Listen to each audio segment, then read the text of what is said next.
Okay, ठीक है. Good evening, welcome to JL Prayojan classes. Myself is Atif Qayyum and I am here for your PGT chemistry. So Prayojan classes में हम जो है generally यहाँ पर जो है PGT केमिस्ट्री के लिए और हम जो है लैब असिस्टेंट जो अभी अपकमिंग एग्जामिनेशन है उसके लिए जो है आपको केमिस्ट्री पढ़ाएंगे. जैसा कि है कि ये जो है अभी जो वैकेंसीज़ निकला है काफ़ी ज़्यादा जो है इंडेवरिंग और काफ़ी ज़्यादा अपॉर्चुनिटी आप लोग के लिए प्रोवाइड करने वाला है. खास करके बहुत अच्छी वैकेंसी है और काफ़ी ज़्यादा जो है इसमें सीट्स भी है, तो आप सभी लोगों के लिए बहुत अच्छा एक अपॉर्चुनिटी है. तो आज जो है मैं आपके सामने जो है PGT का केमिस्ट्री का सिलेबस डिस्कस करूंगा और कुछ पोर्शंस जो है वहाँ पे डिस्कस करूंगा. तो सबसे पहले जो है हम लोग जो है सिलेबस पे चलते हैं कि क्या है हमारा केमिस्ट्री का सिलेबस PGT का. तो आइए एक बार सिलेबस देख लेते हैं. तो जैसा आप देख रहे हैं कि ये पोस्ट ग्रेजुएट टीचर के लिए है, तो जनरली यहाँ पर आपको सारा सिलेबस मतलब 12th 11 ग्रेजुएशन इवन मास्टर्स का सिलेबस सारा कुछ जो है यहाँ पर आपको कंबाइन करके दिया हुआ है. बनाने वाले ने भी जो है सिलेबस काफ़ी अच्छे से बनाया है. अगर आप ऊपर से नीचे तक अगर सिलेबस को गौर करेंगे तो केमिस्ट्री का हर एक्सपेक्ट इसमें जो है कैरी किया हुआ है. तो आज जो है हम लोग सिलेबस भी डिस्कस करेंगे और ये देखेंगे कोई भी एग्ज़ाम को निकालने से पहले सबसे प्रायर चीज़ और मेन चीज़ है कि सिलेबस आपको अंडरस्टैंड करना पड़ेगा. सिलेबस का जानकारी होना चाहिए. अगर आपको सिलेबस के बारे में जानकारी हो जाएगा आप इजीली कोई भी एग्ज़ाम क्रैक कर सकते हैं. तो ये एग्ज़ाम जो है जनरली आप देख रहे हैं कि काफ़ी लंबा है, काफ़ी लेंदी सिलेबस है. अगर आप देखें केमिकल काइनेटिक्स भी है, इलेक्ट्रोकेमिस्ट्री भी है, ट्रांजिशन इन नॉन एक्वस, मतलब 12th से लेकर के मास्टर्स तक का सारा सिलेबस जो है कैरी किया हुआ है यहाँ पर. तो हम लोग जो है पहले एक बार कोई भी सिलेबस एक बार डिस्कस कर लेते हैं. सिलेबस डिस्कस करने के बाद हम लोग ये देखेंगे कि कौन सा जो है सिलेबस में कौन सा पोर्शन किस तरीके से हमें पढ़ना चाहिए. तो जनरली हमारे पास जो है अगर देखा जाए तो केमिस्ट्री के अंदर जो है हमारे पास 3 पोर्शन जो आते हैं केमिस्ट्री में. मेजर जो पोर्शन हमारे पास केमिस्ट्री के हैं वो केमिस्ट्री के पोर्शंस हैं हमारे पास जनरली जो हम लोग डील करते हैं. Inorganic chemistry, organic chemistry, physical chemistry. ये तीनों पोर्शन यहाँ पर आपको PGT के लिए जो है पढ़ने ही होंगे. साथ साथ जो आप लोग मास्टर्स में जो पढ़े थे जैसे कि स्पेक्ट्रोस्कोपी जिसमें आपका है NMR, IR, UV visible spectra, उसके बाद आपके पास और भी जो है ESR, ये सारा सिलेबस आपको कवर करना होगा. तो नॉट जस्ट 11 एंड 12th बल्कि आपको जो है 11, 12th, BSc और मास्टर्स MSc सारा केमिस्ट्री का सिलेबस जो है आपको इधर देखना पड़ेगा. और ये सारा सिलेबस को कवर करते हुए जो है ये आपको इस एग्ज़ाम को क्रैक करना है. तो हम लोग जो है सबसे पहले देखते हैं कि कौन कौन सा चैप्टर्स हमारे पास दिया हुआ है एग्ज़ाम को निकालने के लिए. तो सबसे पहला चैप्टर्स जो है हमारा वो है एटॉमिक स्ट्रक्चर, पीरियोडिक प्रॉपर्टीज़ और केमिकल बॉन्डिंग. ये आपको याद भी होगा कि ये सब आपका जो है क्लास 11th का चैप्टर्स है. क्लास 11th में जब आप लोग गए होंगे उस वक्त शुरुआती दौर पर जो है यही सारा चैप्टर्स पढ़ाया होगा. 10th से जब पढ़ के जाते हैं 11th में तो ऐसा लगता है कि जो है बहुत आसान होगा, फिर वहाँ पर जो है मुश्किल फेस आया होगा. तो ये चैप्टर्स जो है आपको सबसे पहले यहाँ पर दिया हुआ है. इसमें आपको जो पढ़ना है वो पढ़ना है आइडिया ऑफ डी ब्रोई, matters wave, Heisenberg uncertainty principle, atomic symbols, probability distribution, SPDF orbitals, of principles. मतलब कि सारा तो नहीं है, हाँ सारा तो इसमें चैप्टर्स इंक्लूडेड नहीं है. इसमें जो है कुछ बेसिक प्रिंसिपल्स दिया हुआ है जो केमिस्ट्री में आपको काम से आएगा. जैसे कि आपके पास जो है पॉलिक एक्सक्लूजन प्रिंसिपल हो गया, हॉन्ट रूल हो गया, इलेक्ट्रॉनिक कन्फिग्रेशन हो गया. आपको याद दिलाना चाहेंगे इस टाइप का आप कुछ कन्फिग्रेशन पहले लिखते होंगे 11 12 में केमिस्ट्री से वाकिफ़ है. तो इस टाइप के कन्फिग्रेशंस को पहुंचने के लिए हम लोग जो है कौन कौन सा जो है प्रिंसिपल यूज़ करते थे जैसे ऑफबॉ, पॉली या हुन्स रूल, तब हम लोग जा करके के इलेक्ट्रॉनिक स्ट्रक्चर जो है कन्फिग्रेशन उसका निकाल सकते थे.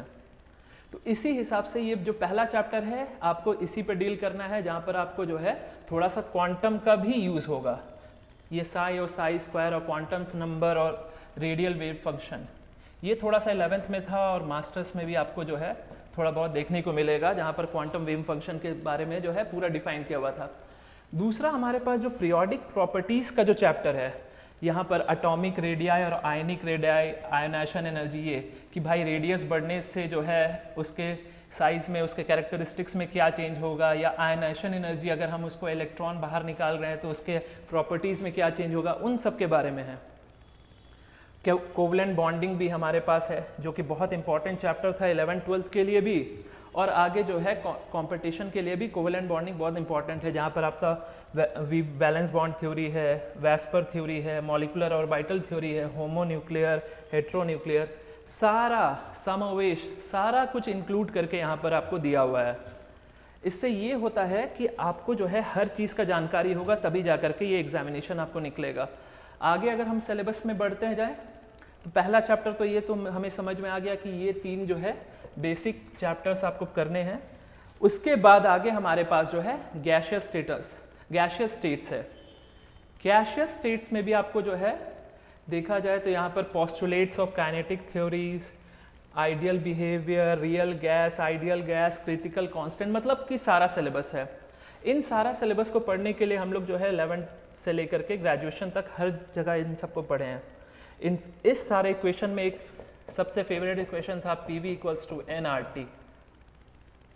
ये इक्वेशन याद ही होगा आपको, जहाँ पर हम लोग आइडियल गैस इक्वेशन यूज़ करते हुए जो है सारा कुछ निकालते थे। इसमें जो है जो एग्ज़ाम में क्वेश्चन बनेगा वो ज़्यादातर जो है इस पोर्शन से क्वेश्चन आपको मिलेगा, जहाँ आप लोग जो है RMS वेलोसिटी, एवरेज वेलोसिटी और मोस्ट प्रोबेबल वेलोसिटी को निकालते हुए जो है आपको जो है एक वेलोसिटी निकालना पड़ेगा। नेक्स्ट सिलेबस में अगर हम आगे बढ़ते हैं तो हम देखेंगे कि सॉलिड स्टेट्स है। सॉलिड स्टेट्स आपको याद होगा क्लास 12th में आपको जो है सॉलिड स्टेट्स के बारे में पढ़ाया गया था, जहाँ पर हमें ये बताया गया था कि एक यूनिट सेल होता है और यूनिट सेल के अंदर जो है एटम्स रखे हुए होते हैं, और हर एटम्स का कितना कंट्रीब्यूशन होता है यूनिट सेल के अंदर में, वो सारा बताया गया था। उसमें आपको जो है सारा space lattice, unit cell, crystallography, Bragg's equation जो था 2D and lambdas, Bragg's equation जो है, कोऑर्डिनेशन नंबर है, क्रिस्टल डिफेक्ट है, अलग अलग टाइप का डिफेक्ट है, सारा कुछ, तो ये भी आपको जानकारी लेना होगा। उसके बाद आता है इम्पॉर्टेंट चैप्टर है ये थर्मोडायनेमिक्स। कहाँ पढ़ा होगा आपने? क्लास 11th में। जो थर्मोडायनेमिक्स का चैप्टर है ये बेसिकली आपको जो डील कराता है वो कराता है आपको चेंज इन एनर्जी में।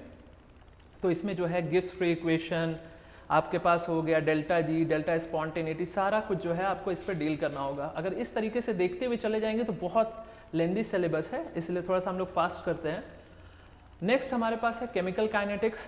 क्लास 12 का चैप्टर था आपका केमिकल काइनेटिक्स का, और आज जो है हम लोग कुछ केमिकल काइनेटिक्स के ऊपर ही डिस्कस करने वाले हैं। क्योंकि ये इंट्रोडक्शन सेक्शन है, इसीलिए आज जो है हम लोग पहले एक सिलेबस को देख लें। किसी भी जंग लड़ने जाते हैं तो सबसे पहले होता है कि हम अपना हथियार तेज रखें।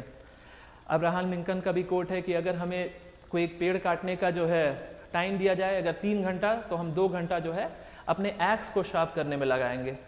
उसी हिसाब से अगर कोई भी एग्ज़ाम आपको क्रैक करना है तो सबसे पहले ये है कि आप उसका सिलेबस बाय हार्ट कर लीजिए। मतलब सिलेबस के बारे में आपको पूरा आइडिया हो कि अगर हम कोलिजन थ्योरी के बारे में बोल दें तो ये कौन से चैप्टर के अंदर लाई करता है। जब हमको ये आइडिया हो जाएगा कि कौन से चैप्टर के अंदर लाई कर रहा है तो हमें ये पता चल जाएगा कि उसके अंदर कौन सा फार्मूलाज लगेगा, और जब ये पता चल जाएगा कौन सा फार्मूलाज लगेगा तो ईजिली हम उस चीज़ को सॉल्व कर सकते हैं। इसलिए एक बार सिलेबस ज़रूरी होता है, ठीक है। तो केमिकल काइनेटिक्स क्लास 12 का चैप्टर आपका, और कैटालिसिस थोड़ा सा जो है ग्रेजुएशन मास्टर्स में भी आप लोग पढ़े होंगे, वो भी इंक्लूडेड है। Electrochemistry class 12 plus graduation plus थोड़ा बहुत मास्टर्स में, ये सारा चीज़ जो है इस बार सिलेबस में है, जहाँ पर डी बाय हक्कल इक्वेशन है। नेक्स्ट हमारा टॉपिक है transition and inner transition metals, जहाँ पर आप जो जनरली जो इसको हम लोग क्लास 12 में हम लोग देखे थे, कौन से चैप्टर के अकॉर्डिंग, ये क्लास 12 का ही चैप्टर था, कोऑर्डिनेशन कंपाउंड का, कोऑर्डिनेशन कंपाउंड का चैप्टर था ये।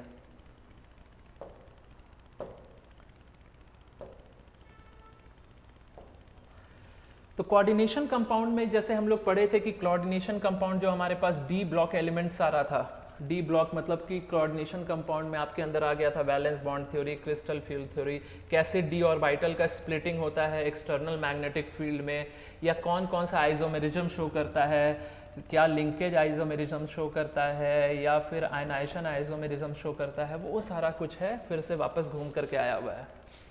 नेक्स्ट हमारे पास जो चैप्टर है ये है नॉन एक्वस सॉल्वेंट का हमारे पास, और ये नॉन एक्वस सॉल्वेंट याद है आपको ग्रेजुएशन के टाइम पे नॉन एक्वस सॉल्वेंट पढ़ाया गया होगा, जहाँ पर अमोनिया अगर सॉल्वेंट के रूप में यूज़ करते हैं, किसी भी रिएक्शन के अंदर अगर अमोनिया यूज़ करते हैं सॉल्वेंट के रूप में, तो क्या रिएक्शन में फ़र्क पड़ता है, या लिक्विड SO2। ये बेसिकली जो ग्रेजुएशन का जो कोर्स सिलेबस था खास करके जो है झारखंड में जो डिज़ाइन किया गया उसी को देख करके ये बनाया गया है, क्योंकि ये जो है रांची यूनिवर्सिटी हो जाए या विनोबा भावे हो जाए या कोई भी यूनिवर्सिटी हो जाए उसमें ये सारे चैप्टर्स इंक्लूडेड किया गया है।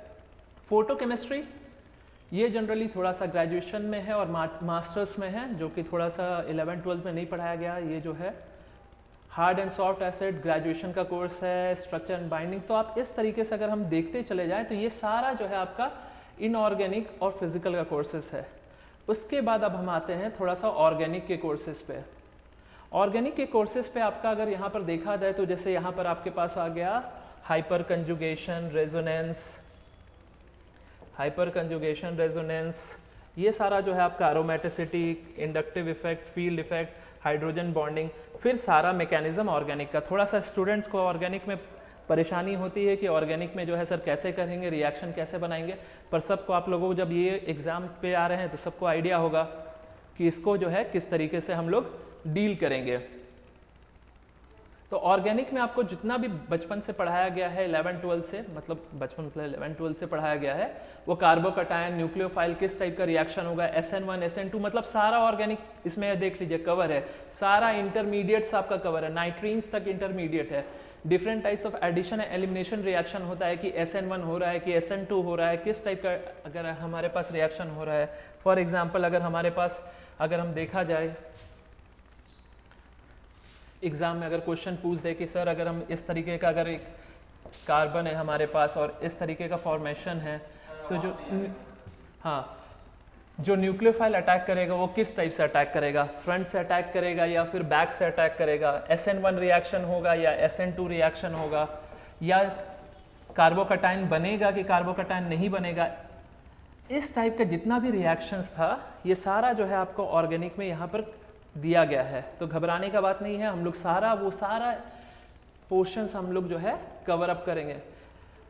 खास करके जो छूट भी गया है वो सारा भी जो है, क्योंकि काफ़ी दिन भी हो गया होगा कई लोगों का जिनका जो है रिवीजन छूटा हुआ होगा, तो वो सारा कुछ भी हम लोग कवर करते हुए चलेंगे यहाँ पे।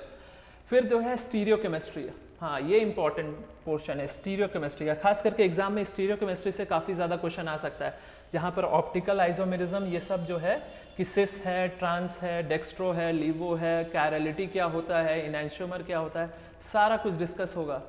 नेक्स्ट हमारे पास जो है OMC हम लोग इसको बोलते हैं, ऑर्गेनोमेटलिक कंपाउंड, OMC।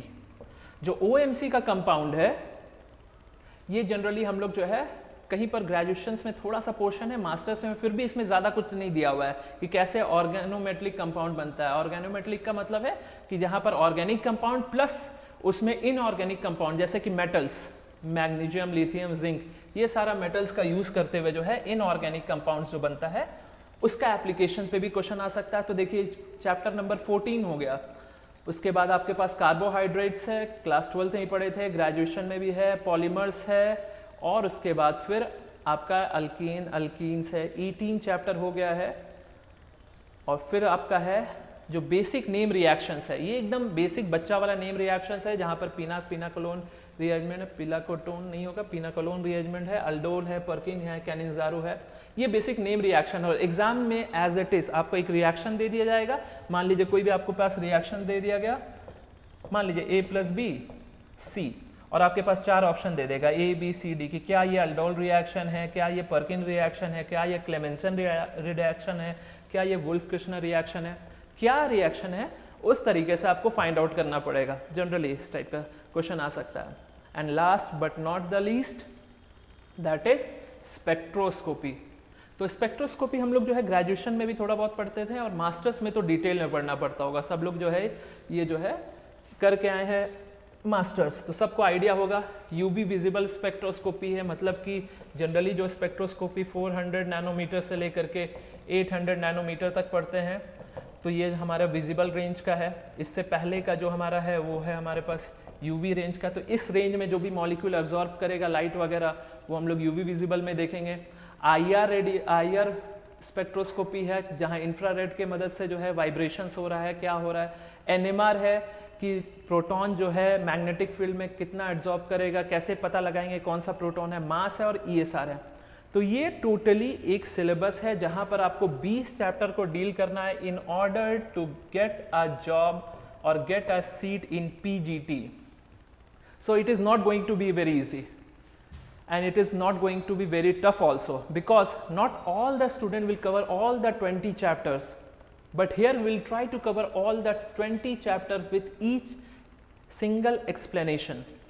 So अगर आपको इन 20 चैप्टर्स में 15 चैप्टर्स के बारे में भी, अगर आपको 15 चैप्टर्स के बारे में भी अच्छा से आइडिया हो जाए, you are going to easily crack the examination, एकदम श्योर शॉट है।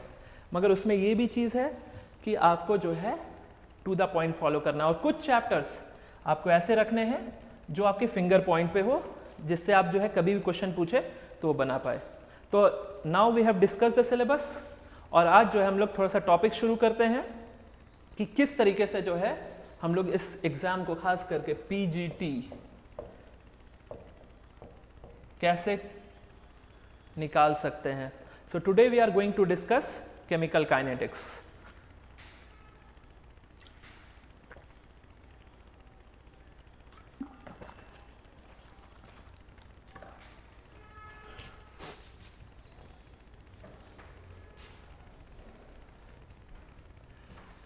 सो today's topic is chemical kinetics. Class 12th में हम लोग सबसे पहली बार केमिकल काइनेटिक्स के बारे में सुने थे।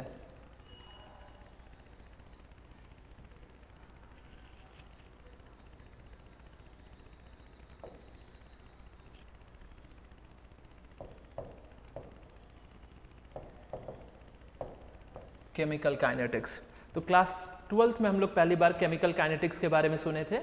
तो कोई भी रिएक्शन हो रहा हो, कोई भी रिएक्शन अगर प्रोसीड कर रहा हो, तो वो रिएक्शन जो है 3 चीज़ के बारे में देता है। और हम लोग पढ़ते हैं chemistry, and chemistry is all about interaction, reaction and product. हमेशा सुनते आते हैं, इतना केमिस्ट्री पढ़ चुका है कि हम लोग हमेशा जान रहे हैं इंटरैक्शन होगा, रिएक्शन होगा, प्रोडक्ट बनेगा। पर जो बेसिक्स है केमिस्ट्री का वो है रिएक्शंस। तो कोई भी रिएक्शंस होता है तो उसमें 3 चीज़ें हमें जाननी होती है। कोई भी रिएक्शंस केमिस्ट्री का कभी भी पढ़िएगा तो 3 चीज़ें जाननी होती है। फिजिबिलिटी ऑफ अ रिएक्शन, क्या रिएक्शन फिजिबल है, क्या रिएक्शन हो पाएगा, क्या रिएक्शन प्रोसीड करेगा, क्या प्रोडक्ट बनेगा, वो कैसे पता चलेगा, उसकी फिजिबिलिटी जानने में। और फिजिबिलिटी हमें कैसे पता चलेगी, जब हमको ये पता चलेगा कि उसका जो है डेल्टा जी नेगेटिव है कि नहीं। तो फिजिबिलिटी जब भी हमें जानना होगा तो हम लोग कौन सा चैप्टर रिकमेंड करते थे, याद होगा क्लास 11th में थर्मोडायनामिक्स। थर्मोडायनामिक्स के थ्रू हम लोग ये जानते थे कि वो रिएक्शन फिजिबल है कि नहीं और डेल्टा जी का वैल्यू नेगेटिव है कि नहीं। पर यहाँ पर केमिकल काइनेटिक्स में हम लोग फिजिबिलिटी की बात नहीं करते हैं। दूसरा एस्पेक्ट जो कोई भी रिएक्शन प्रोसीड करता है वो करता है, दूसरा चीज हमें जानने का होता है एक्सटेंट ऑफ रिएक्शन, क्या रिएक्शन कंप्लीट होगा कि नहीं, कितना प्रोडक्ट बनेगा। फॉर एग्जांपल अगर हम एग्जांपल के तौर पे देख पाए कि मान लो ए और बी को मिला करके कोई एक प्रोडक्ट बना सी, तो पहला चीज ये देखेंगे कि ये प्रोडक्ट सी बनना चाहिए कि नहीं बनना चाहिए, वो आपको थर्मोडायनेमिक्स बताएगा। दूसरा चीज कितना प्रोडक्ट बनना चाहिए, सी कितना बनना चाहिए, वो आपको जो है जो चैप्टर में पढ़ना था वो पढ़ना था आपको केमिकल इक्विलिब्रियम पे क्लास 11। ये भी नहीं, तीसरा चीज जो कोई भी एक रिएक्शन के बारे में जानना होता है that is the speed of the reaction, कितने फास्ट से वो रिएक्शन कंप्लीट होगा, कितने फास्ट से वो रिएक्शन चलेगा। वो जानकारी के लिए हम लोग जो है चैप्टर पढ़ते हैं that is chemical kinetics. So today we are going to discuss about the speed of the reaction. कितना फास्ट रिएक्शन होगा, कितना स्लो रिएक्शन होगा भी कि नहीं होगा, क्या होगा, वो हम जो है केमिकल काइनेटिक्स के थ्रू पढ़ते हैं।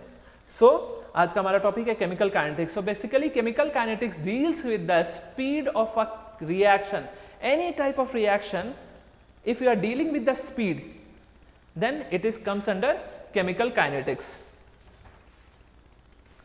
So there are three types of reaction. Reaction can be of three types. First type is very fast reaction.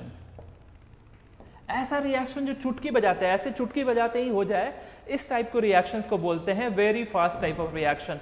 For example, अगर हम एग्जाम्पल के तौर पे देखना चाहें तो अगर AgNO3 और सोडियम क्लोराइड को अगर हम मिलाएं तो हमारे पास जो मिलेगा वो मिलेगा AgCl plus NaNO3।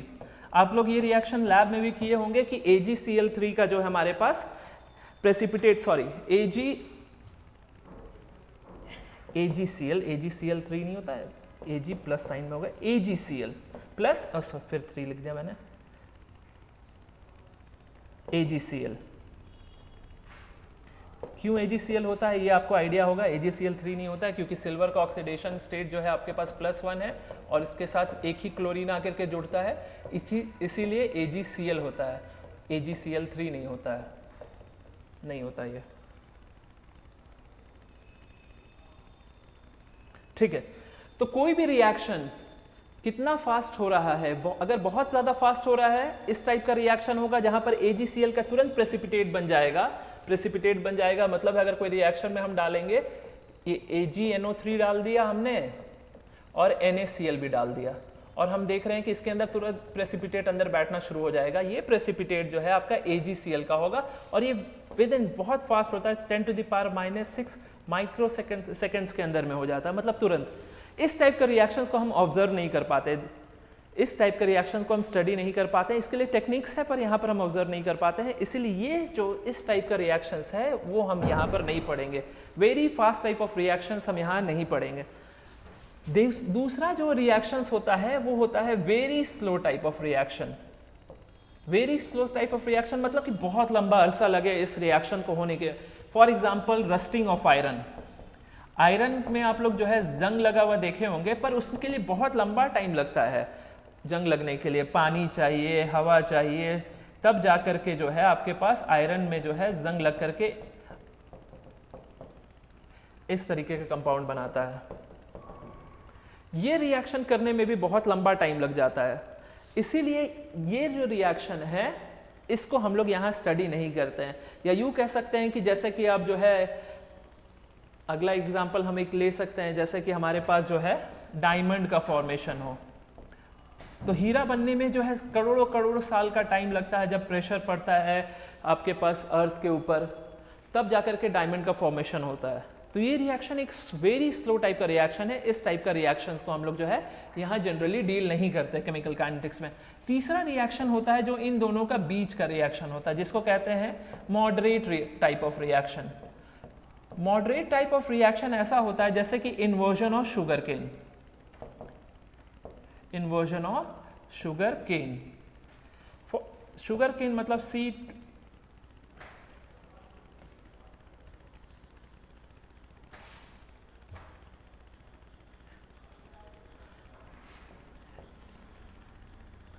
C22H11 sorry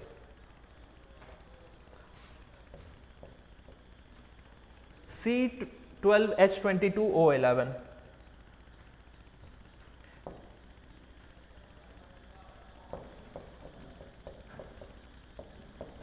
इसको जब हम लोग वाटर के साथ रिएक्ट करते हैं तो हमारे पास प्रोडक्ट बनता है C6H12O6 प्लस C6H12O6। इस टाइप का जब हम लोग प्रोडक्ट बनता है जिसको हम लोग कहते हैं ग्लूकोज एंड फ्रक्टोज। ये जो दो ग्लूकोज और फ्रक्टोज है, दोनों में एक बेसिक अंतर है कि एक में अल्डिहाइडिक ग्रुप प्रेजेंट रहता है और एक में कीटोनिक ग्रुप प्रेजेंट रहता है। तो अल्डिहाइडिक ग्रुप और कीटोनिक ग्रुप प्रेजेंट होने के कारण ये जो है दोनों स्ट्रक्चर सेम है, फॉर्मूला सेम है, पर स्ट्रक्चर में अंतर है। तो हम लोग जो यहाँ डील करेंगे that is we are going to deal with the moderate type of reaction एक moderate type of reaction deal करेंगे, ना हम लोग वेरी फास्ट रिएक्शन में डील करने वाले हैं, ना वेरी स्लो रिएक्शन में डील करने वाले हैं. We are going to deal with moderate type of reactions.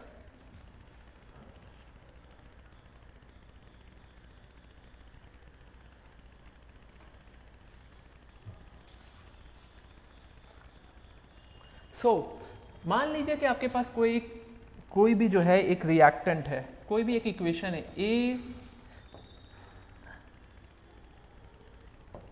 A plus B gives C. अगर यहां पर हमारे पास एक रिएक्शन है और इस रिएक्शन का स्पीड पता करना है, कितना स्पीड से C का फॉर्मेशन हुआ है. अगर स्पीड पता करना है तो इसका मतलब है कि उसका रेट ऑफ रिएक्शन आपको निकालना है, रेट जानना है कितने स्पीड से वो C का फॉर्मेशन किया है.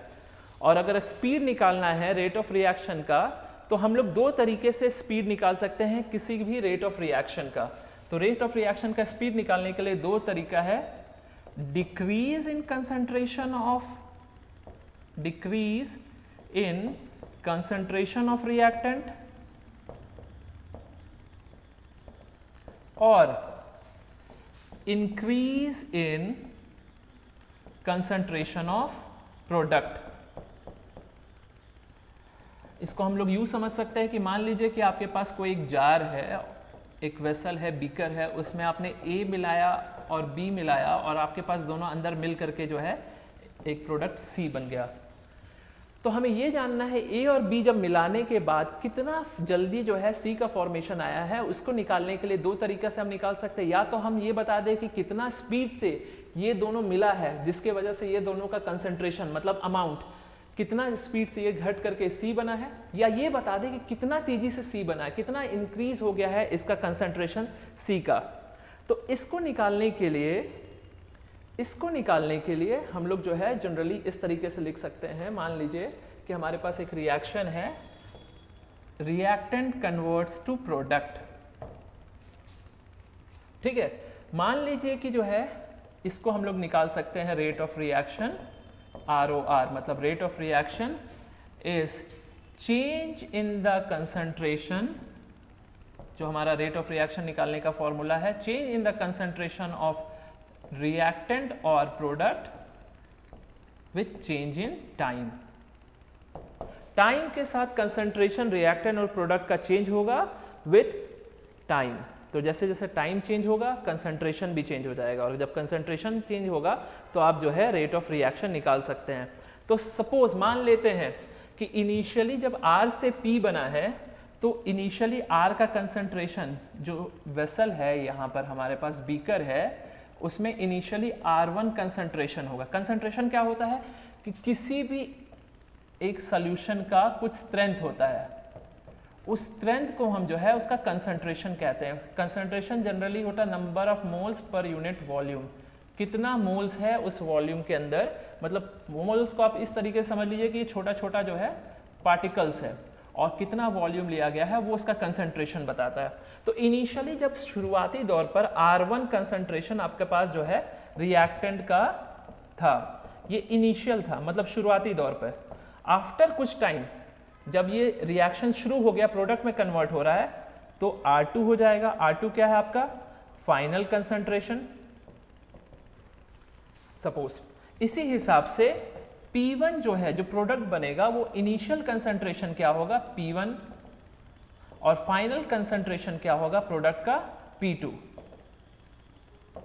तो जब ये रिएक्शन R से P में कन्वर्ट हो रहा होगा तो कुछ टाइम लेगा, टाइम इंटरवल मान लो कुछ भी टाइम लेगा, हम उसको T मान लेते हैं. तो इनिशियली जब R1 इनिशियल होगा तो T1 हो जाएगा इनिशियल टाइम, और T2 हो जाएगा हमारे पास फाइनल टाइम. तो एक रिएक्शन है R से P में कन्वर्ट हो रहा है, जहां R1 जो है उसका इनिशियल रिएक्टेंट का है कंसंट्रेशन, R2 उसका फाइनल कंसंट्रेशन है, P1 उसका इनिशियल कंसंट्रेशन है और P2 उसका फाइनल कंसंट्रेशन है. तो रेट ऑफ रिएक्शन, या सबसे पहले ये देखेंगे कि हमारे पास जो है क्या रिएक्शन था, R से P में कन्वर्ट हो रहा है.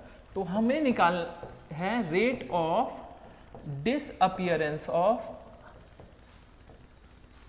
आर कितना तेजी से डिसअपियर हो रहा है, डिसअपियर हो रहा है मतलब कि आर खत्म हो रहा है और पी बन रहा है। इसका निकालने का फॉर्मूला है minus delta R by delta T.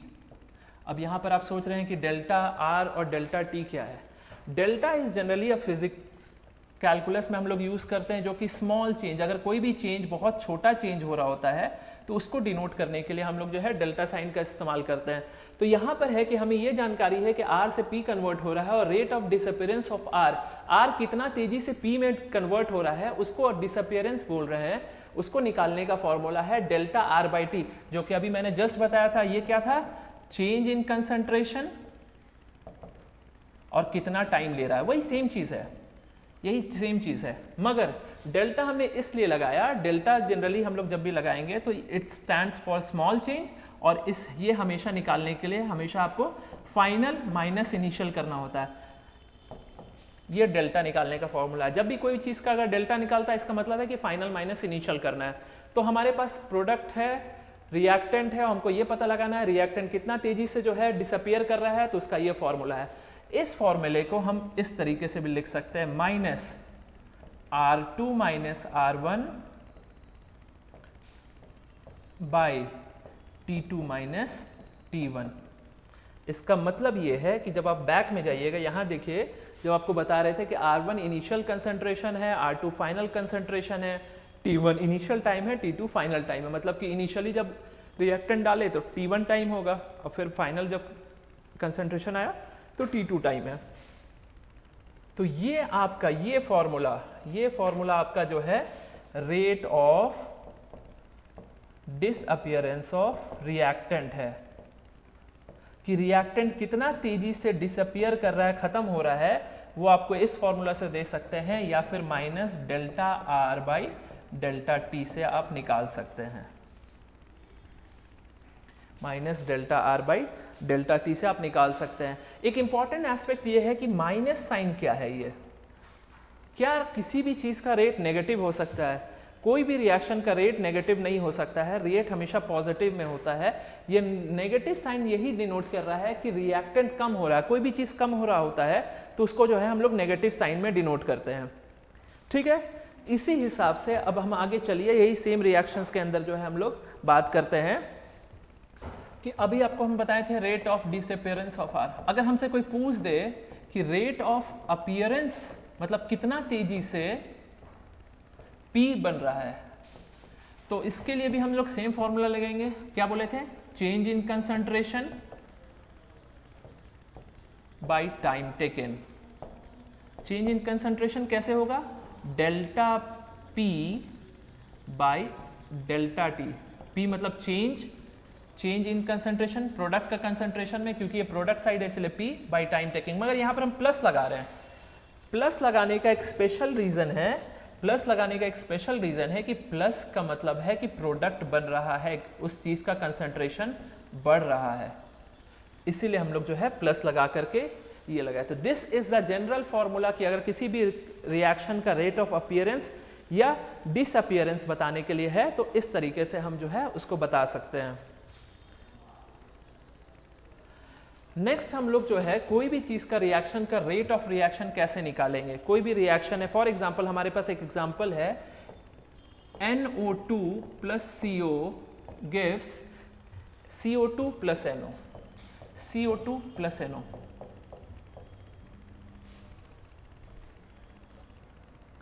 CO2 plus NO। तो ये जो रिएक्शन है, एक हमने वेसल लिया, एक और उसके अंदर हमने जो है NO2 डाला, और उसके अंदर हमने मान लो ये सब गैसियस स्टेट है, मगर हम जो है समझाने के लिए समझा रहे हैं, इस तरीके से इसके अंदर डाला। जब इसके अंदर आपने इसको डाला तो आपके पास फॉर्मेशन हो गया CO2 प्लस NO का, ये फॉर्मेशन हो गया है। अब आपको ये बताना है कि ये जो रिएक्शन हुआ है इसका रेट ऑफ रिएक्शन कैसे निकालेंगे। तो रेट ऑफ रिएक्शन कैसे निकालेंगे? अगर कोई भी चीज़ का रेट ऑफ रिएक्शन है तो बोलेंगे सर NO2 घट रहा होगा, CO भी घट रहा होगा, CO2 बढ़ रहा होगा क्योंकि प्रोडक्ट में है, और NO भी बढ़ रहा होगा क्योंकि वो प्रोडक्ट में है। तो तो जनरली अगर हमको ये पता लग जाए कि ये कितना स्पीड से घट रहा है, या ये कितना स्पीड से घट रहा है, या ये कितना स्पीड से बढ़ रहा है, या ये कितना स्पीड से बढ़ रहा है, तो हम बता देंगे कि क्या रेट ऑफ रिएक्शन होगा। जस्ट लाइक कि आप अगर कोई गाड़ी चला रहे हैं और आपका फ्रेंड आपको फ़ोन करके पूछे कि कितनी स्पीड से गाड़ी चला रहे हो, तुम तुरंत अपने सामने जो है लगा हुआ स्पीडोमीटर में देखोगे कि अच्छा हम 50 किलोमीटर पर आवर की स्पीड से गाड़ी चला रहे हैं, तुरंत उसको बता दोगे, तो तुमको जानकारी मिला कि हम इतने स्पीड से चला रहे हैं। वैसे ही ये रिएक्शन के अंदर कितने स्पीड से रिएक्शन हो रहा है, अगर हम किसी एक चीज़ के बारे में बता दें तो हमको उसका रेट ऑफ रिएक्शन जो है हम बता देंगे। तो इसके लिए हम लोग कैसे इसको जो है रेट ऑफ रिएक्शन बताएंगे, तो इसके लिए ये है rate of reaction for this overall reaction will be equals to rate of disappearance of NO2 equals to rate of disappearance of CO equals to rate of appearance of CO2 equals to rate of appearance of NO। तो यहां पर जो disappearance है, क्यों disappearance लिख रहे हैं, क्योंकि ये जो है घट रहा है, और यहां पर जो है हमने अपीयरेंस वर्ड क्यों यूज किया है, क्योंकि ये बन रहा है। तो अगर हम किसी भी चीज में से अगर हम कोई भी चीज बता दें तो हम उसका रेट ऑफ रिएक्शन बता पाएंगे। ठीक है, तो अब हम इसी इक्वेशन को देख करके लिखते हैं कि रेट ऑफ रिएक्शन क्या लिख सकते हैं, ROR इक्वल्स टू माइनस क्या है, डेल्टा, जो हम लोग पिछले बार भी लगाए थे, देखो डेल्टा प्रोडक्ट का था, अभी हम रिएक्टेंट पे चलते हैं। यहाँ पर देखो डेल्टा आर की जगह मतलब रिएक्टेंट, वापस चलते हैं हम,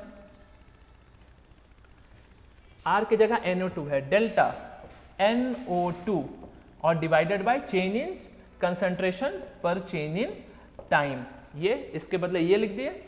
rate of disappearance of CO minus delta CO bye delta T।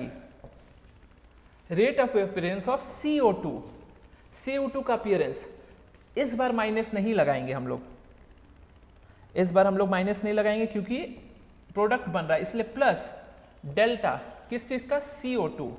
ये जो ब्रैकेट के अंदर लिखते हैं ये डिनोट करता है कि ये कंसंट्रेशन टर्म के लिए, delta by delta T, time के साथ कंसंट्रेशन में कितना चेंज हो रहा है, फिर plus delta NO bye delta T। So this is the general equation of rate of reaction for this given reaction। इस given reaction के लिए ये generally स्मॉल रिप्रेजेंटेशन है कि रेट ऑफ रिएक्शन कैसा है। तो एग्जामिनेशन में आपसे क्या पूछ सकता है, कभी आपको बोल देगा कि बताओ तुम्हारे पास NO2 का concentration 3.0 into 10⁻⁸ moles per litre है,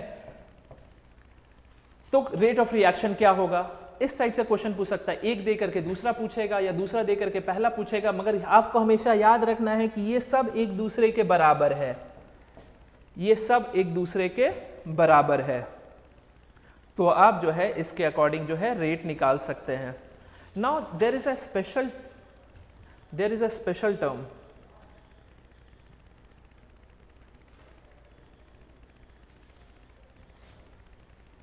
कि यहां पर जो अब हमने एग्जाम्पल लिया था वहां पर कोई भी स्टाइकोमेट्रिक कॉफिशिएंट इन्वॉल्व नहीं था। क्या हो अगर स्टाइकोमेट्रिक कॉफिशिएंट इन्वॉल्व हो, फॉर एग्जाम्पल हम एक एग्जाम्पल के तौर पे आपको समझाना चाहते हैं कि क्या होगा। मान लीजिए आपके पास H2 है और वो रिएक्ट कर रहा है आयोडीन I2 से और एक बना रहा है 2HI। Now look here, if we say that there is 1 mole of H2 and 1 mole of IO2 and it is giving 2 mole of HI, तो ये रेट ऑफ रिएक्शन निकालने में थोड़ा सा डिफिकल्टी होगा, क्योंकि यहाँ पर स्टाइकोमेट्रिक, इसको स्टाइकोमेट्री बोलते हैं, स्टाइकोमेट्री हमारा डिफरेंट है। तो in order to get a correct rate of reaction हम लोग क्या करते हैं, कभी भी हमारे पास स्टाइकोमेट्री दिया हुआ रहता है इस टाइप का चीज न्यूमेरिकल, तो उसको हम लोग जो है डिवाइड के फॉर्म पे लिखते हैं रेट ऑफ रिएक्शन में। तो फिर से आते हैं, इसका अगर हम रेट ऑफ रिएक्शन लिखना चाहेंगे तो कैसे रेट ऑफ रिएक्शन लिखेंगे, कैसे लिखेंगे, rate of reaction equals to minus delta H2, क्यों H2 का कंसेंट्रेशन निकाल रहे, by delta T equals to minus delta I2 by delta T equals to plus delta क्या है किसका, HI का कंसंट्रेशन निकालना है, इसलिए HI by delta T। Now the important thing is here that in सब में 1 1 था, तो अगर हम नीचे 1 लगाएं नहीं लगाएं कोई फर्क नहीं पड़ेगा, पर नाउ यहाँ का स्टाइकोमेट्री है 2, तो हमें यहाँ पर आपको 2 लगाना ही पड़ेगा। अब ये जा करके एक कंप्लीट रेट ऑफ रिएक्शन हो गया है। तो जनरली हम ये कह सकते हैं कि वैसा कोई भी इक्वेशन जहाँ पर स्टाइकोमेट्री इन्वॉल्व हो, उस टाइप के रेट ऑफ रिएक्शन में हमेशा उसको डिवाइड के फॉर्म में रख सकते हैं। तो हम अगर एक जनरल टर्म्स, एक जनरल वे में अगर हम इससे को बता सके कि किस तरीके से जनरली जो है हम लोग ये कर सकते हैं, तो एक क्वेश्चन हम लोग देख लेते हैं कि किस टाइप का क्वेश्चन आ सकता है एग्जामिनेशन में, खास करके कॉम्पिटिटिव एग्जामिनेशन है तो यहाँ पर जो है क्वेश्चन सॉल्विंग। देखिए चैप्टर आपका 20 है, अगर 20 चैप्टर है तो आप खुद समझ लीजिए कि बहुत लेंदी न्यूमेरिकल्स नहीं देगा, छोटा छोटा न्यूमेरिकल्स देगा, छोटा छोटा पॉइंट्स देगा जो आप लोग को याद होगा, क्योंकि वो भी समझ रहा है कि ये जो है कुछ चीज़ें याद होगी, कुछ चीज़ें भूल जाएंगे, तो लंबा न्यूमेरिकल्स नहीं देगा, एक छोटा न्यूमेरिकल्स देगा और उसके अकॉर्डिंग जो बोलेगा कि आप जो है क्वेश्चन को सॉल्व कीजिए। सो हमारे पास एक अगर एग्जामिनेशन में हमारे पास दे देता है कि हमारे पास एक रिएक्शन है 2x + 3y gives x2 y3 और बोलेगा कि इसका रेट ऑफ रिएक्शन क्या होगा A, इसका रेट ऑफ रिएक्शन क्या होगा आपको बताना होगा। तो क्या आप मान लीजिए कि ऐसा होगा, आपका दिया हुआ delta x by delta t equals to minus delta y by delta t equals to plus delta x2 y3 by delta t, या फिर दूसरा एक ऑप्शन हम आपको देते हैं इस टाइप का, minus delta x by 2 delta t equals to minus delta y by 3 delta t equals to plus delta x2 by delta t। इस टाइप का अगर एग्जामिनेशन में आपको जो है ऑप्शंस के टाइप पे, अगर MCQ टाइप पे अगर कंफ्यूज करना चाहेगा, तो आपको एक बेसिक कॉन्सेप्ट यहाँ पे काम आने वाला है, जो कि मैंने अभी बताया था कि कभी भी अगर स्टाइकोमेट्री दिया हुआ रहे कोई भी रिएक्शन में और उसके बाद रेट ऑफ रिएक्शन निकालने के लिए कहा जाए, तो हमेशा स्टाइकोमेट्री कहाँ चला जाता है, डिवीजन में। तो इन दोनों ऑप्शंस में से कौन सा ऑप्शन सही होगा, देखो यहाँ पर 1 है इसलिए नीचे 1 है, तो कोई फर्क नहीं पड़ता है, इन दोनों में से ये ऑप्शन आपका सही हो जाएगा। तो इन जनरल इस टाइप से हम लोग जो है रेट ऑफ रिएक्शन निकाल सकते हैं। एक और क्वेश्चन हम लोग करते हैं कि अगर कभी हमारे पास जो है न्यूमेरिकल टाइप का क्वेश्चन पूछ देता है तो किस तरीके से कर सकते हैं।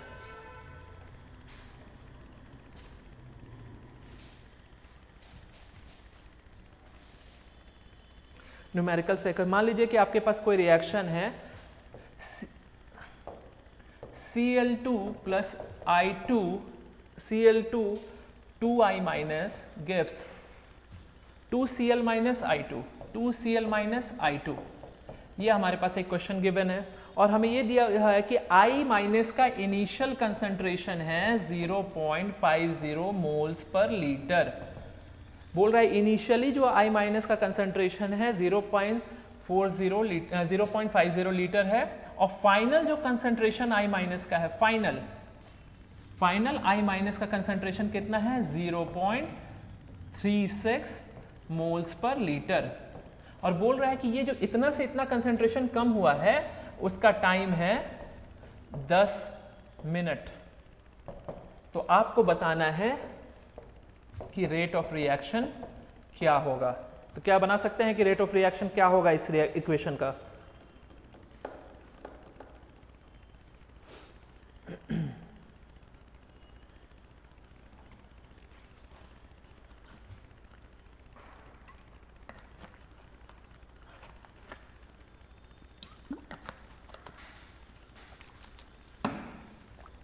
तो अगर रेट ऑफ रिएक्शन निकालने के लिए बोला जाए तो हम लोग जनरली क्या करेंगे, किसी भी चीज का कंसंट्रेशन का चेंज, तो हम लोग एक बार फिर से जनरल लिख लेते हैं, डेल्टा Cl2 बाई dt जल्दी minus delta I minus by 2 dt plus delta Cl minus by 2 delta T और equals to delta plus delta I2 by delta T. ये हमारे पास इक्वेशन है। अब इक्वेशन के थ्रू अब हमको क्या करना है कि ये देखना है कि कौन सा इक्वेशन में कौन सा टर्म हमारे लिए यूजफुल है। हमें दिया हुआ I माइनस का कंसंट्रेशन इनिशियली, मतलब अगर हम एक अपैरेटस लें और उसके अंदर देखें तो बोला कि इनिशियली 0.50 मोल्स पर लीटर का तुमने डाला और फाइनली जब 10 मिनट के बाद देखा तो उसका कंसंट्रेशन घट करके इतना हो गया। तो बताओ कि कितना स्पीड से हुआ, कितना स्पीड से हुआ। तो हमें जो है ये चीज़ का यहाँ पर ज़रूरत नहीं पड़ेगा, ये चीज़ का यहाँ पे ज़रूरत नहीं पड़ेगा, ये चीज़ का यहाँ पे ज़रूरत नहीं पड़ेगा, ये चीज़ का ज़रूरत नहीं पड़ेगा। तो हमें सिर्फ रेट ऑफ रिएक्शन किससे पता चल जाएगा, इसके थ्रू रेट ऑफ रिएक्शन पता चल जाएगा। तो हम उसको एक बार अलग से लिखते हैं, ROR equals to minus del I minus 2 del T. आपको बताए थे डेल्टा का मतलब होता है फाइनल माइनस इनिशियल, तो फाइनल कितना था माइनस 0.36, इनिशियल कितना था माइनस 0.50, बाद में हम यूनिट लिखते हैं मोल्स पर लीटर, ठीक है, बाय टाइम टेकन 2 रहेगा, क्यों रहेगा, क्योंकि यहाँ पर ऊपर है और कभी भी अगर स्टाइकोमेट्री रहता है तो वो डिवीजन में चला है, 2 into delta T. Delta T का मतलब भी आपको पता ही होगा, डेल्टा टी का मतलब क्या है, वही सेम चीज, फाइनल माइनस इनिशियल। तो इनिशियल टाइम तो बाबू 0 ही रहा होगा ना, जब शुरू हुआ होगा तो टाइम 0 रहा होगा और फाइनल जो टाइम दिया हुआ है कितना है 10 मिनट, इसका मतलब डेल्टा जी के जगह 10 रख देंगे। तो अगर हम इस तरीके से करेंगे तो यह हो जाएगा आपका कितना 0.14 बाई 2 इंटू 10, 0.14 इंटू 2 इंटू 10, ठीक है। उसके बाद 2 7 14, 0.7 divided by 10 equals to 0.07 moles per litre, और टाइम किस में हमारे पास दिया हुआ मिनट, तो हो जाएगा मोल्स पर लीटर पर मिनट। तो ये हमारा रेट ऑफ इक्वेशन, इस तरीके से रेट ऑफ इक्वेशन हम लोग जो है निकाल सकते हैं।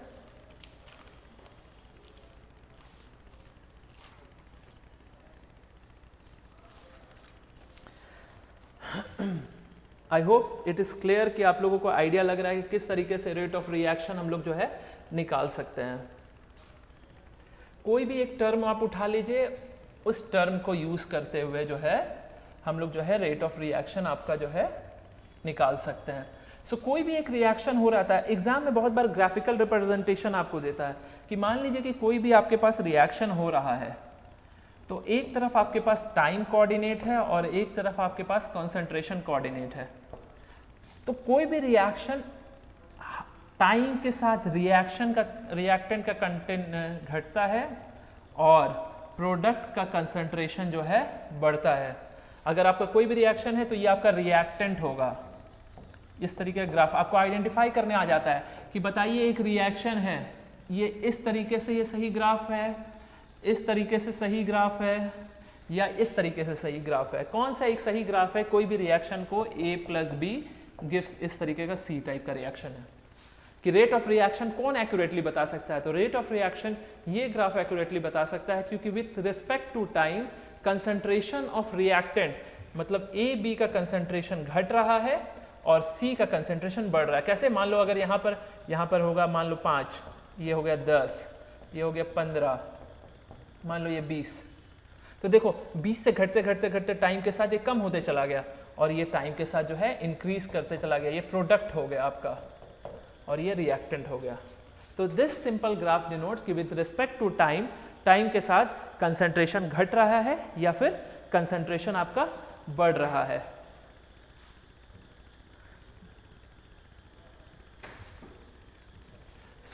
रेट जो हम लोग अभी देख रहे हैं कि इतना सारा मामला जो हो रहा है कि भाई अब जो है रिएक्शन कितने स्पीड से हो रहा है। सपोज तो रेट 2 टाइप का होता है।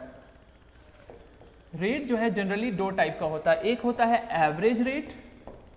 एवरेज रेट ऑफ रिएक्शन, और एक होता है इंस्टैंटेनियस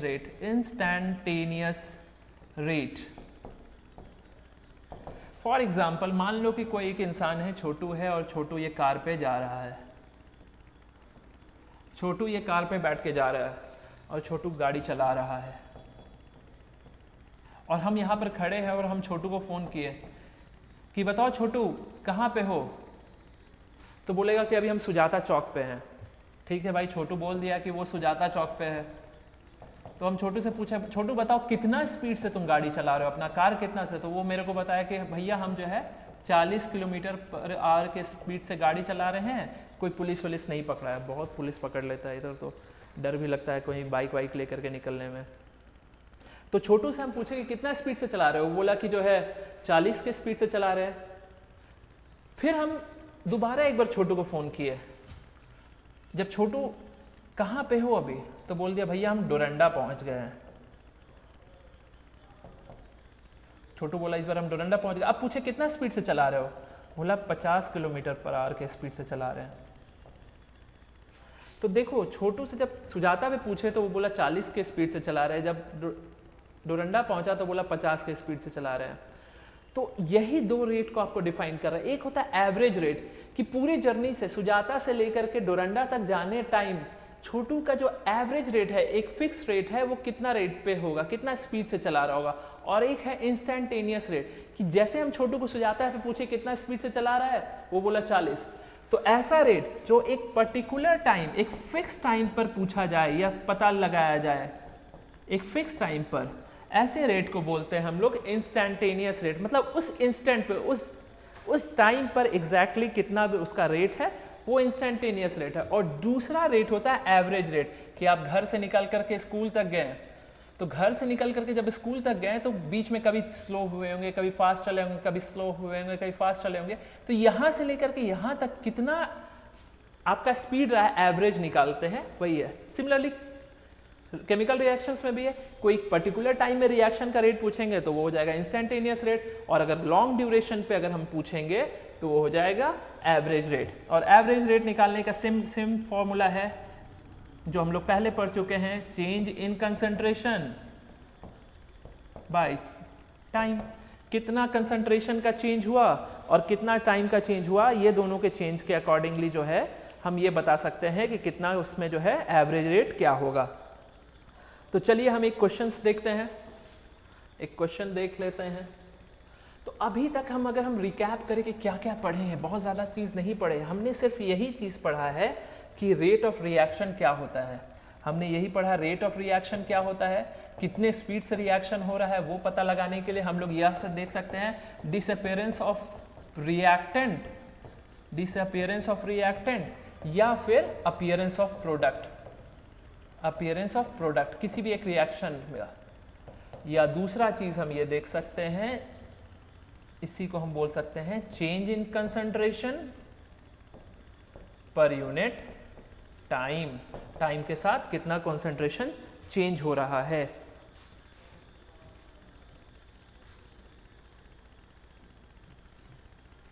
ठीक है, एक हमारे पास क्वेश्चन है 4N2O5 gives 4NO2 plus O2, 4NO2 plus O2। ये हमारे पास क्वेश्चन है, और इस क्वेश्चन में दिया हुआ है NO2 का concentration increases by 3.0 × 10⁻³ moles per litre in 10 seconds. तो बोल रहा है कि NO2 का, किसका कंसंट्रेशन ऑफ NO2 का कंसंट्रेशन कितना इंक्रीज किया गया है, 3.0 × 10⁻³ मोल्स पर लीटर। कितना टाइम लिया गया है, 10 सेकेंड। तो हमारे पास क्वेश्चन है कि इतना कंसंट्रेशन उसका चेंज हुआ है 10 सेकेंड में, तो हमें बताना है रेट ऑफ रिएक्शन क्या है, रेट ऑफ रिएक्शन क्या है। तो आपके ऑप्शंस मान लीजिए, आपके ऑप्शंस क्या हो सकते हैं, 10 सेकेंड्स के बदले हम इसको कर देते हैं 6 सेकेंड्स, तो ज़्यादा आसान होगा। 6 सेकेंड्स, 6 सेकेंड्स में चेंज हुआ है।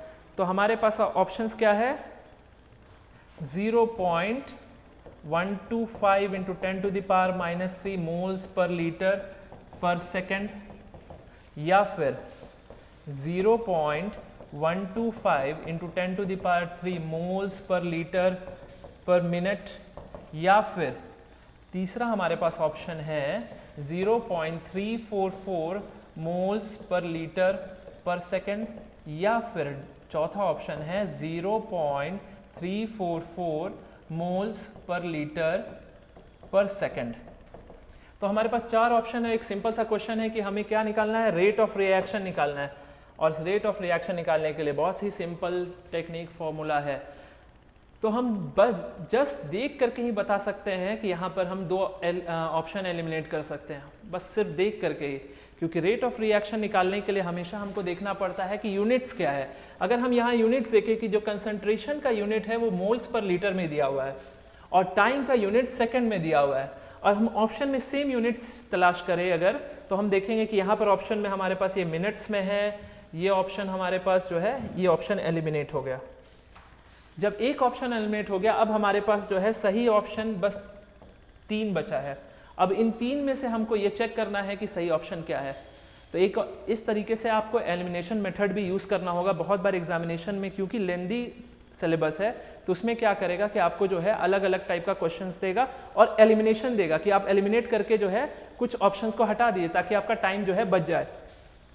तो यहाँ पर हमको एक समझ में आ गया कि भाई ये तो हमारे पास आंसर नहीं होने वाला, क्योंकि मिनट्स में इसका आंसर है जबकि हमारे पास यहाँ पर सेकंड्स में है। तो इन तीनों में से कोई आंसर होगा। अब सिंपल है, रेट ऑफ रिएक्शन हम यहीं पर आपको बताने के लिए बता देते हैं कि ज़्यादा आसानी होगा। कि रेट ऑफ रिएक्शन दिया है, कंसंट्रेशन किसका दिया है, NO2। NO2 रिएक्टेंट में नहीं है, प्रोडक्ट में है। तो हम क्या करेंगे, सिंपल, हम बहुत लंबा चौड़ा भी एक्सप्लेनेशन में नहीं जाएंगे। अब हमें आइडिया लग चुका है हमें क्या करना है। हम सिंपल ऐसा लगेंगे, ऐसे plus delta NO2 by delta T। अभी आपको पता चल चुका है डेल्टा स्मॉल चेंज के लिए यूज होता है, बहुत माइन्यूट चेंज में। कितना कंसंट्रेशन में चेंज हुआ है, 3.0। ये कंसंट्रेशन का चेंज है, याद रखना ये चेंज है।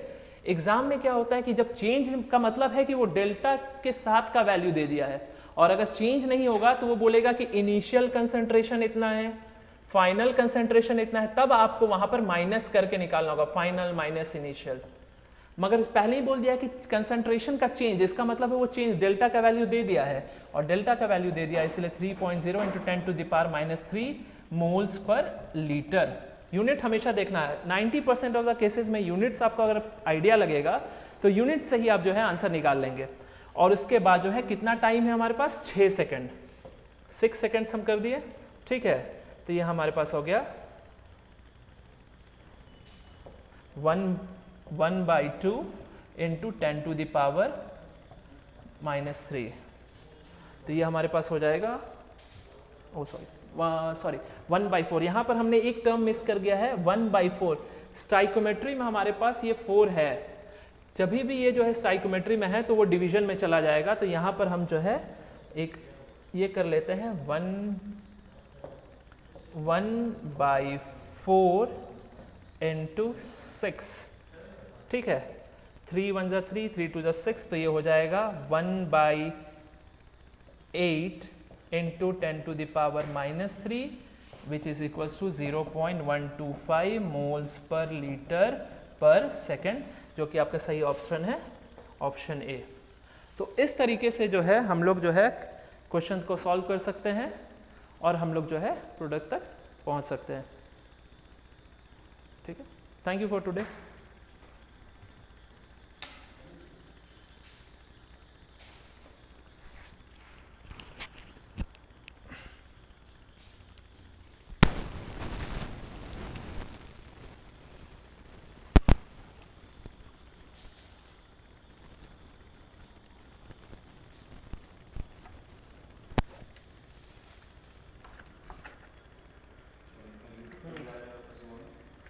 ठीक है सर, हाँ ठीक है।